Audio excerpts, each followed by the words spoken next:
orchestrated a revolution and proved the mainstream media wrong. So,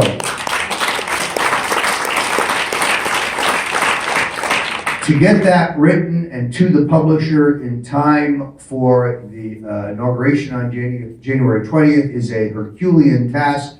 I will have some help, but if you want to get the inside story on what happened in this election and how Donald Trump outsmarted the career politicians, outsmarted the smarmy, smug mainstream media, outsmarted the globalists.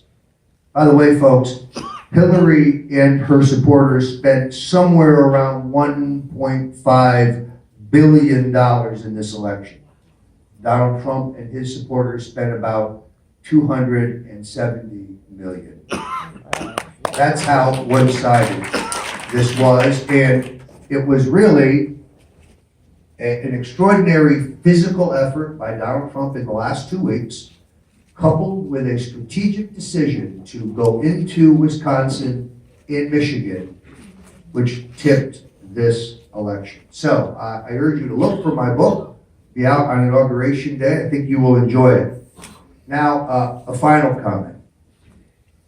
Somebody pointed out earlier that I have a tattoo of Richard Nixon on my back. And it's true. It's about the size of a pineapple, right between my shoulder blades. Now, I don't hold, even in my book, Nixon Secrets, in any way that Nixon was perfect. He made egregious errors. He also achieved some very great things. He brought us closer to peace. He, around his own national security apparatus, opened the door to the Chinese. He negotiated a strategic arms limitation agreement with the Soviets. He skillfully played them off against each other. He desegregated the public schools without violence. He saved the state of Israel in the 1973 war over the objections of Henry Kissinger, over the objections of the Joint Chiefs. He gave us federal revenue sharing so that our tax dollars would be spent at the lowest level of government possible. But then he also gave us the disastrous war on drugs, an ignominious, expensive failure. He also closed the gold window, another enormous mistake. So he was both very great and very flawed. The fact that I have his visage on my back is not a political statement in any way. What it is a reminder every day for me that in life, when things don't go your way, when you get knocked down, when you are discouraged, when you are defeated, when you're just about ready to give up, that's the time to get up, dust yourself off, and get back in the fight. That's the story of Richard Nixon. It's a story of perseverance. It's a story of survival. It's ultimately the story of success, and it is a uniquely American story. So that's the story on my tattoo, and I would say two other things. Liberals hate it, women love it. Thank you very much.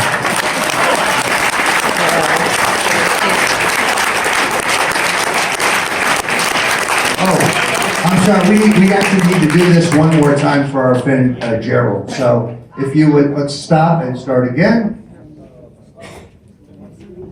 All right. 1 second, let's take care of him. All right.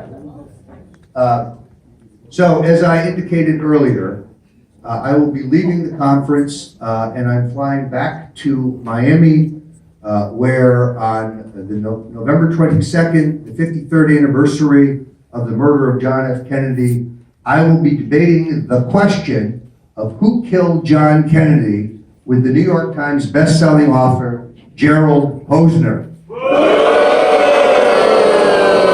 Thank you.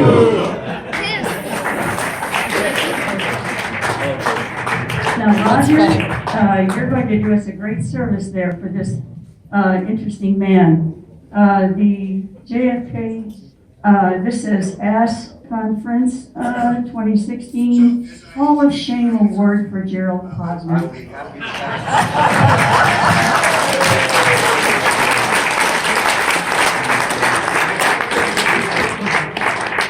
I will take a few questions, although it's always be hard to be questioned by a guy who knows far more than you do. Ed, go ahead.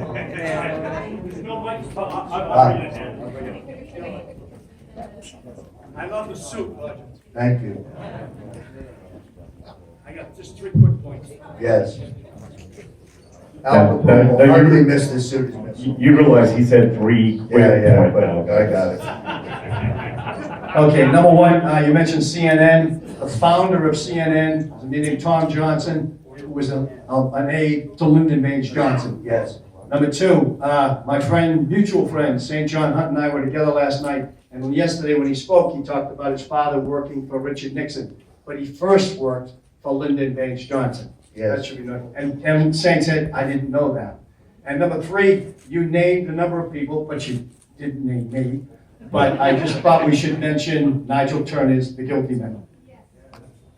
Nigel Turner should have been in my remarks, but Ed Tetreault he is the man. He is the man. When I need advice about how to handle Gerald Posner, Ed's the man I confer with. Yes, sir. Quick two-part question. Being Trump isn't owned or controlled, would you consider a failure if the truth about Kennedy doesn't come out? And if the truth doesn't come out, is that proof the political system is just a sham? Well, it's a speculative question. I'm optimistic because for the first time we have a president who is not owned by anybody and who has no deep commitments or allegiance to our intelligence services or others in government who are the holders of the keys to this secret. If we fail, I will be deeply disappointed. That's all I can really tell you. Let's see what happens. Yes, sir. Okay, so I have some concerns about some of the people I think that Trump might want to elect into his cabinet. People like the former U.S. ambassador to the UN, John Bolton. He was also a member of the Project for a New American Century, Yes. neocon. Yes. I also have concerns about people such as, he was looking at Jamie Dimon, a J.P. Morgan banker, Yes. and all these other people. So if Donald Trump, and he's also said he has a tremendous respect for people like Henry Kissinger, that he wants to look at people like Richard Haas, the president of the Council on Foreign Relations, for foreign policy advice. So my question would be, if Donald Trump puts people in his cabinet who are globalists, who are part of the banking elite, who are neoconservatives, will you renounce your support for Donald Trump? Let's take those one by one. It appears to me that Jamie Dimon floated his own name.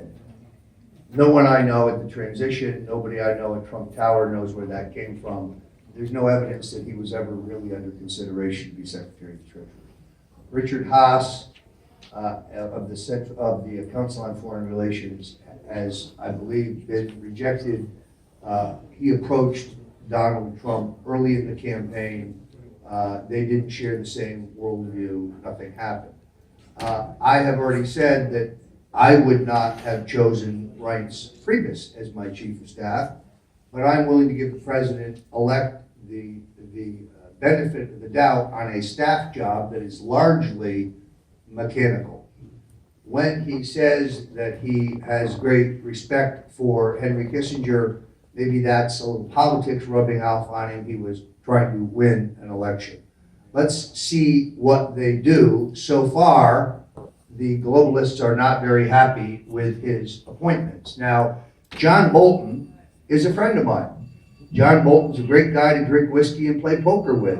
He's just wrong about everything. And he's particularly wrong and particularly bellicose on the question of our relationship with the Russians.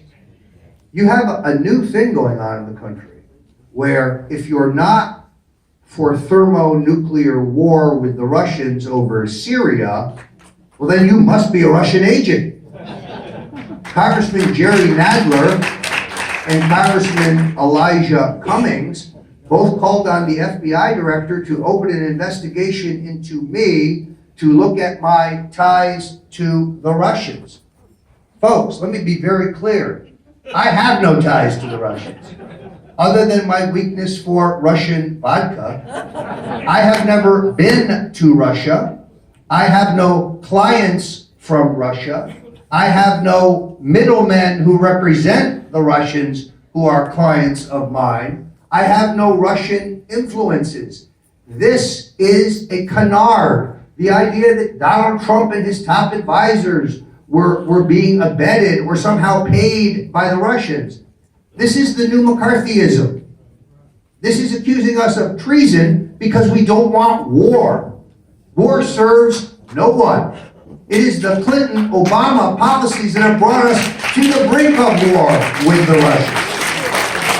And if you want to talk about who has done well-paid favors for the clique around Putin, why, that would be Hillary and Bill Clinton and their phony charity, the Clinton Foundation, which is not a charity, but a slush fund for grifters.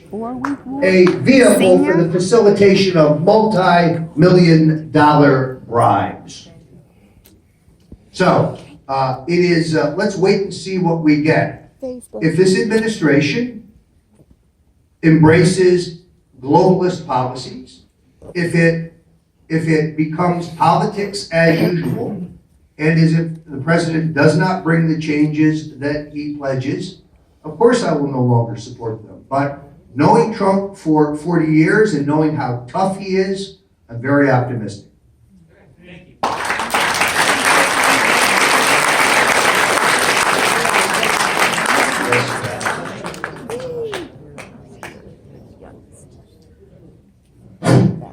Okay.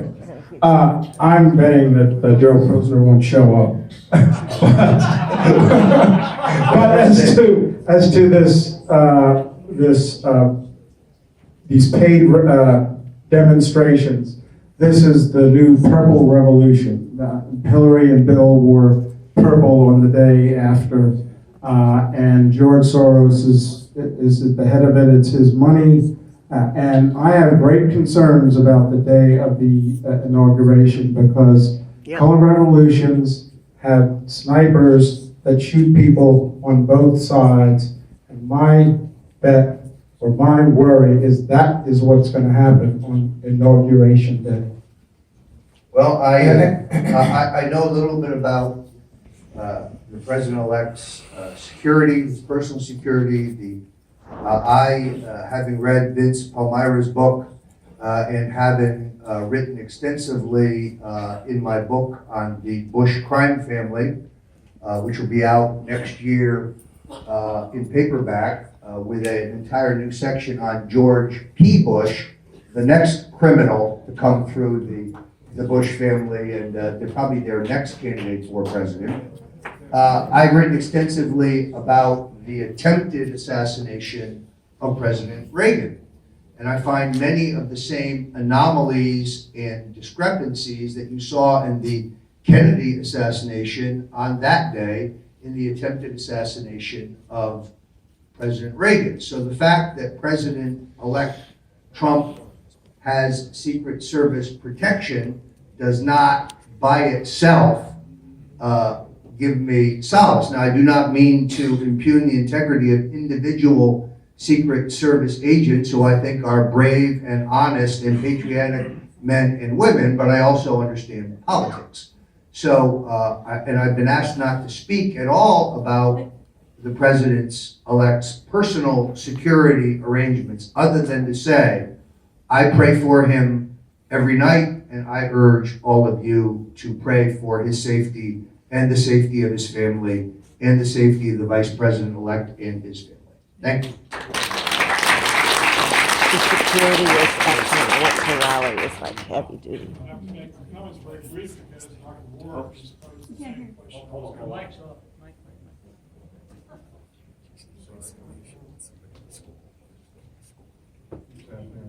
Okay, thank you.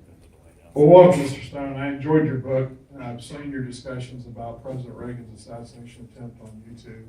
Dr. Warwick already, I hate to use stole my thunder because I don't think it's my thunder. I think there's a lot of people that have the same concern.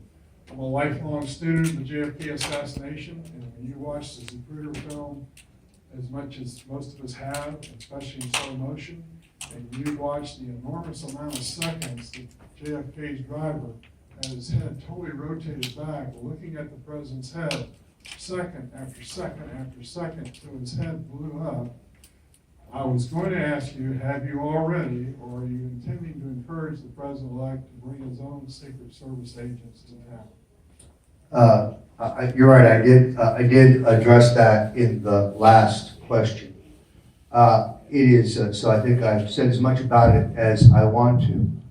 For those of you who don't know, the gentleman at the microphone is the co-author of the Clinton's War on Women, Robert Morrow, researcher. That is a book that I think we would both highly commend to you. Robert, go ahead. All right. Or I can ask the question without the mic. Go ahead. Everyone can hear you. It's okay. Testing, 1, 2, 3. Hey, Roger, I just want to thank you and Phil Nelson and Barb McClellan for doing so much to expose the awful truth of Lyndon Johnson. I really think you guys are changing history. You've told the truth about LBJ. You've described him as a functional lunatic, someone with a manic personality, a narcissistic egomaniac, Pill popper. Get pill popper in there. pill popper of Blanco County, pathological liar, alcoholic, sadist,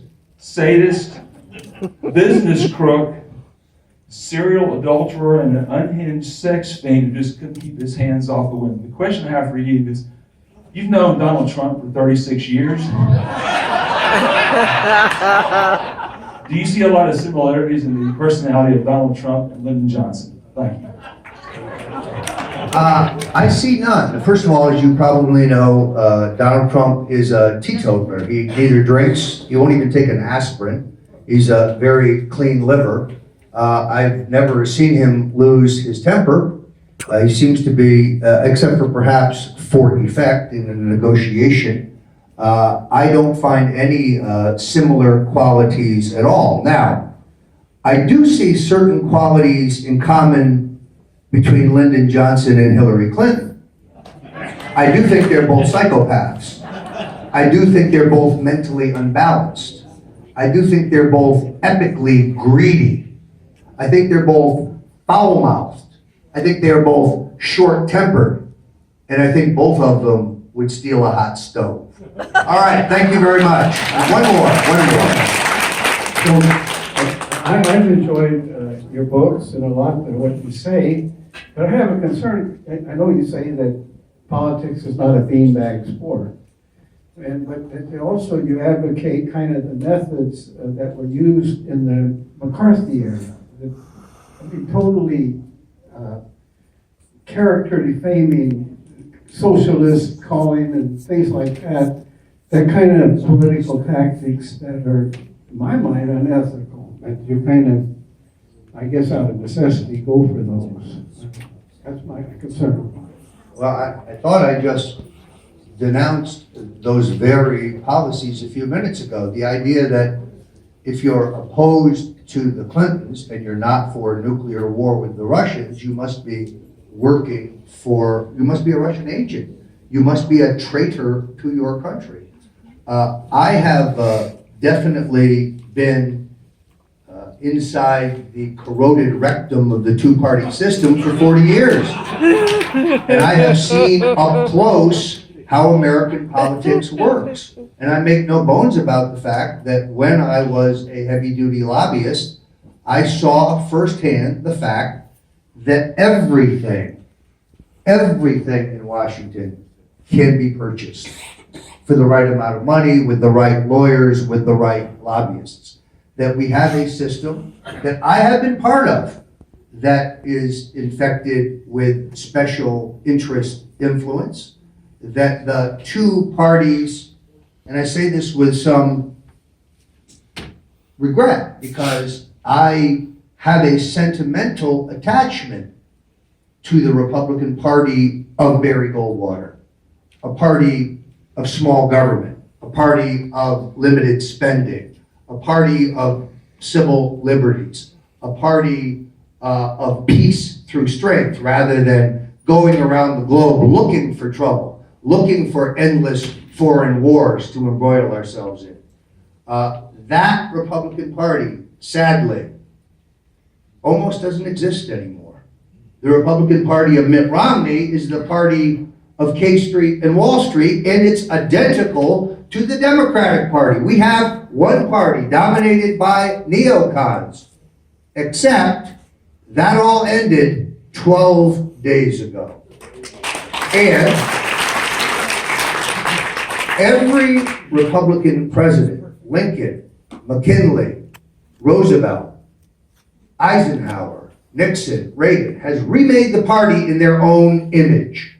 Now is an opportunity to go from being the K Street, Wall Street party back to being the party of Main Street, back to being the party of working people, back to being the party of the people who pay their taxes, who go to work, who go to church, who serve in civic capacities, who give to charity. They don't demonstrate. They're not the shouters. They're not the screamers.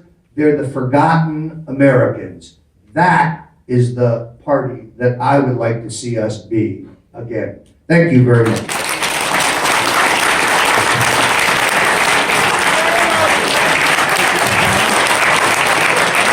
Ladies and gentlemen, how much better than that get, right? Thanks, Brian. Holy moly.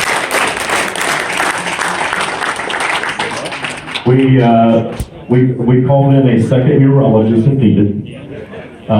Guys, we're going to break for lunch. We asked everybody to be back here about 1:35. At 1:45, we're going to begin the raffle for the books and the other prizes and so forth. So please, if you haven't signed up for raffle tickets, please do so over at the back corner booth. And we'll see you back here at 1:35. We'll do the raffle. And again, you don't want to miss Vince Palomar.